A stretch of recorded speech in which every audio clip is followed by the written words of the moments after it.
You're listening to Financial Grownup with me, certified financial planner Bobbi Rebell, author of How to Be a Financial Grownup. And you know what? Being a grownup is really hard, especially when it comes to money. But it's okay. We're going to get there together. We got this. Hey, grown-up friends, odds are you're home and any spring travel plans you may have had or even summer plans are not happening at this point, and disappointed. I am. I know my family is disappointed. A lot of our trips are not happening, and we have a lot of questions. So this is an episode that I've put together to answer some of those questions, which may include what happens to your airline status, your hotel status. How are the airlines handling cancellations? And what about flight waivers? Can you get refunds of actual cash right now? And with so many of us social distancing, what are some ways that we can maybe satisfy our travel bug a little bit from the couch? And of course, how will the travel industry come back from this? We have answers thanks to The Points Guy's Executive Editorial Director, Scott Mayerowitz. Let's get right into it with Scott. Hey, Scott Mayerowitz, thank you so much for joining us here on Financial Grownup. Thanks for having me. Excited to chat. You are the Executive Editorial Director at The Points Guy, so the perfect person for us to come to with all of our travel questions. Before we get to those, tell us what's going on at TPG. We've just been so busy. A lot of people right now are in this cancel mode and trying to figure out how to change trips or cancel. And we've been guiding them through that. There are a lot of questions about elite status. And then some of us, the most optimistic, are already looking towards those late spring, early summer trips, hopeful that we can book, but just a little bit fearful. So we've been really busy just helping people through this whole process. And you personally, you're grounded. You're coming to me from your home. Yeah, I'm coming to you from the Upper West Side of Manhattan. I had canceled a trip to Texas for work the other week, and I just today ended up having to cancel my May 1st trip to Portugal. I was holding on for the last second, but today was the day to get my miles back, and I decided to do it. How far ahead are you personally canceling plans, Scott? The May 1st trip to Portugal was the only one that I needed to get rid of. I have a summer family trip in August to Aruba. Hopefully that will go ahead, but who knows? And right now, what I'm actually doing is I'm using my miles and my elite status to book a lot of things with flexibility. So using miles to book flights, I've got Bermuda and the Bahamas booked. I'm actually thinking of nesting some trips together just in June to hold them with the hope that I can take at least one of them. What does that mean, nesting some trips together? So I would put together like the weekend of June 6th a trip. I would book another one for the following weekend and the one for the following weekend. And hopefully one of those trips will actually come together in the end. But I'm doing fully refundable bookings right now. Which are more expensive in general. How are flight prices then? I mean, my gut would say they're dirt cheap, but then again, are they more expensive because there's so few flights? What I'm seeing there is there's so many schedule changes. You can see great flights. Someone the other day was telling me they saw $114 from New York to San Francisco for the peak of summer compared to $400, which is like a normal peak summer fare. The catch with all these, the airlines are giving you a lot of flexibility, but you're not going to get cash back. What you're going to get is a voucher that's only valid from a year of booking. So if you book something on March 25th, you have to use that voucher by next year. I have elite status with airlines, so I'm booking on miles because I can redeposit those miles for no penalty back into my account and just cancel a trip. And so that would be advice for people. If you are booking travel ahead, use miles. If you have elite status, especially, because then you don't have to pay the redeposit fees. If you don't have status, it's like $75 to redeposit. It may or may not be worth it. The flexible cash tickets right now are really good as long as you know that you're going to get a voucher, not actual cash back. So hopefully within the next year, you can use that voucher if you have to change your plans. And so now let's get to some of the questions that we had planned to go over. These are questions that you're getting from a lot of your TPG followers. The first one was, and we've already touched on this, airline elite status. So what are airlines doing? Yeah, it's kind of amazing that you folks at the Point Sky keep writing into us and saying, how is my elite status going to be affected? And all the airlines are saying, we understand this is an issue that you are grounded for 3, maybe 4 months, and you can't fly as often as you want to get your elite status. Right now, some of them are doing some cuts, like British Airways is doing a 30% reduction for all of its members on tier status, and basically saying, here's the new threshold. Good luck with this. Hopefully, we can get you there. They're also doing extensions of any vouchers or companion tickets that might be out there. US airlines haven't yet pulled the trigger on this. They're, I think, waiting to see how big the fallout is going to be for them and just how long the pain is going to continue. But I would look to see probably a 20, 30, even 40% reduction in what the qualifications are for elite status for airlines. And of course, let's also turn to the second question you're being asked, which is the hotels. What are the hotels doing for their elite status customers? Yeah, here it's a little trickier because we're seeing all sorts of different policies out there.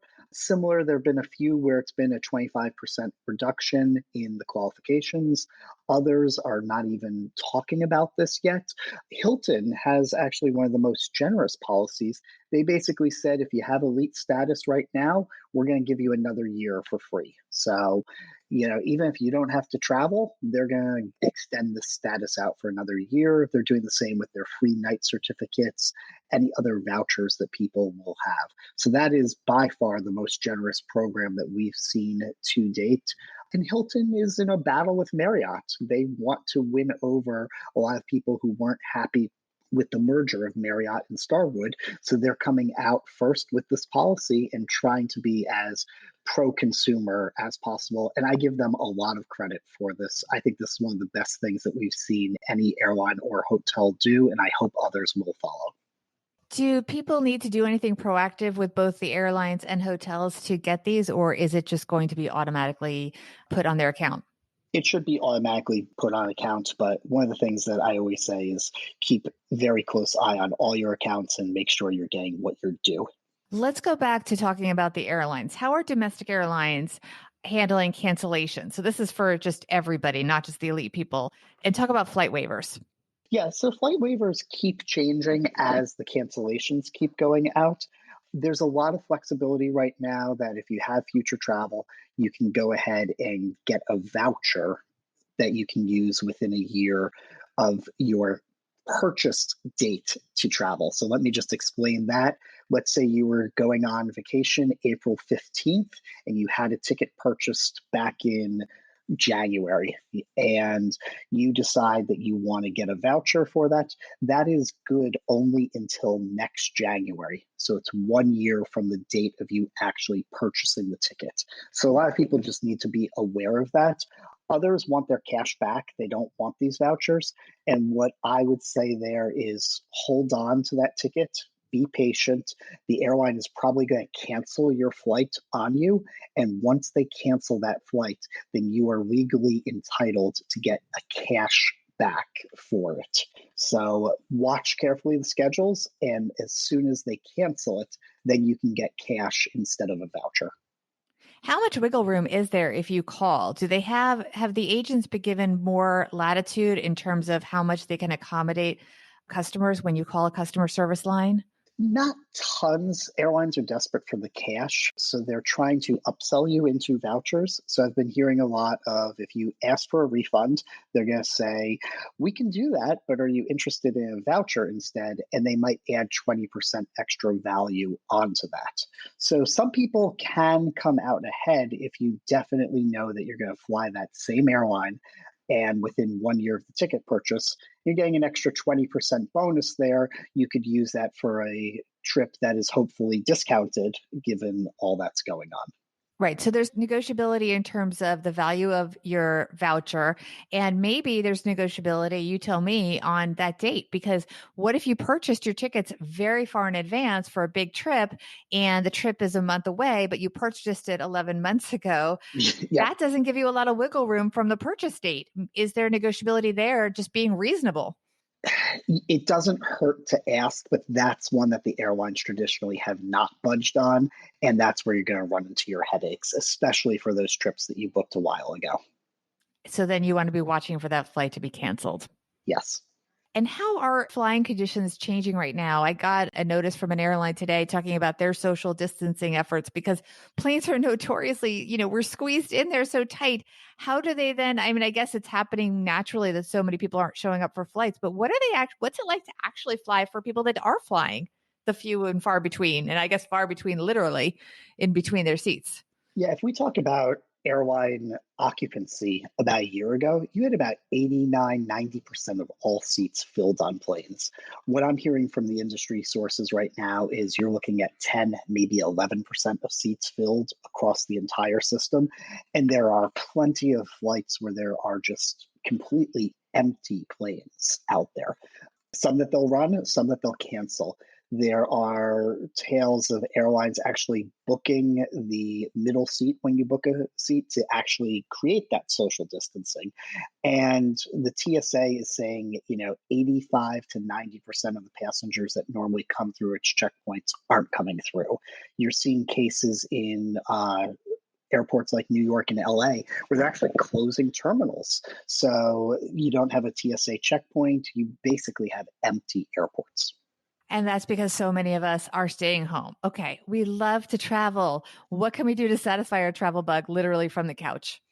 This is one of the great things about technology is everybody has been doing virtual tours or YouTube videos where they're guiding you through their museum, zoo, aquarium, theme park, whatever it is. And I've been amazed at this. Everything from, we've been watching some of the Cincinnati Zoo videos with my daughter.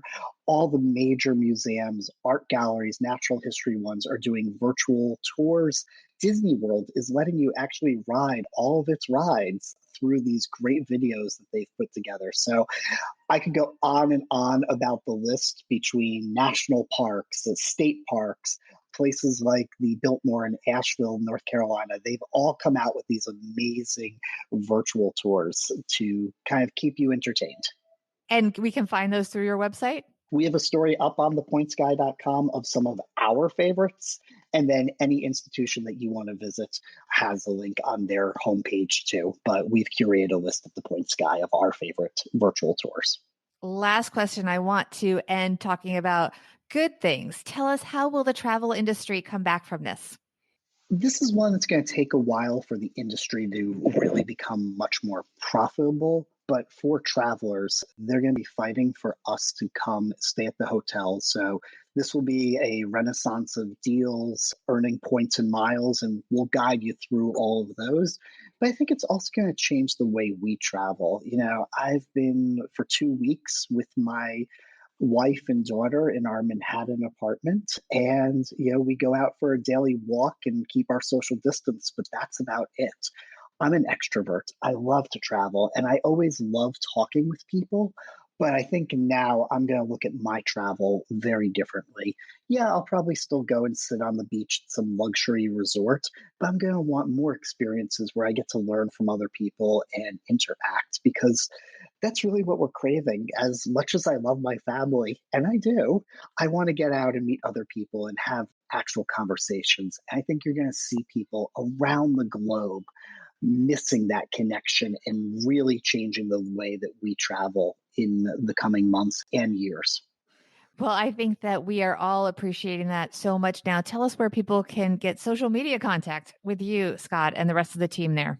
So I can be followed at Globetrot Scott. That is my Instagram and Twitter handle, and you'll see my personal journeys and news there. And then, of course, you can follow us at The Points Guy, where we have everything, including discussions for family travelers, female travelers, small business owners. We've kind of got all these different groups where we can help give people financial and travel advice and where the two of those intersect. Thank you so much, Scott.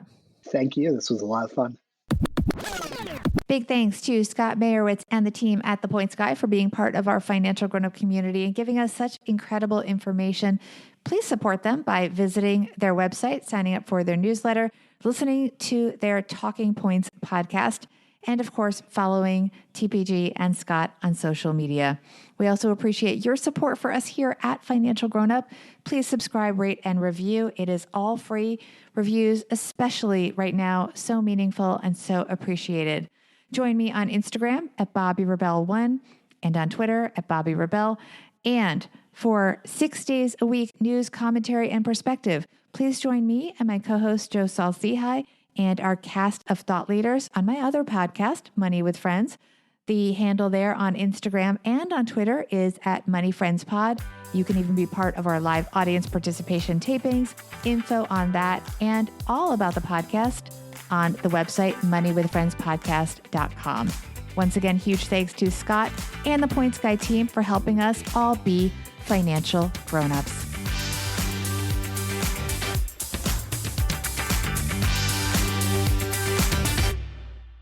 Financial Grownup with Bobbi Rebel is edited and produced by Steve Stewart and is a BRK Media production.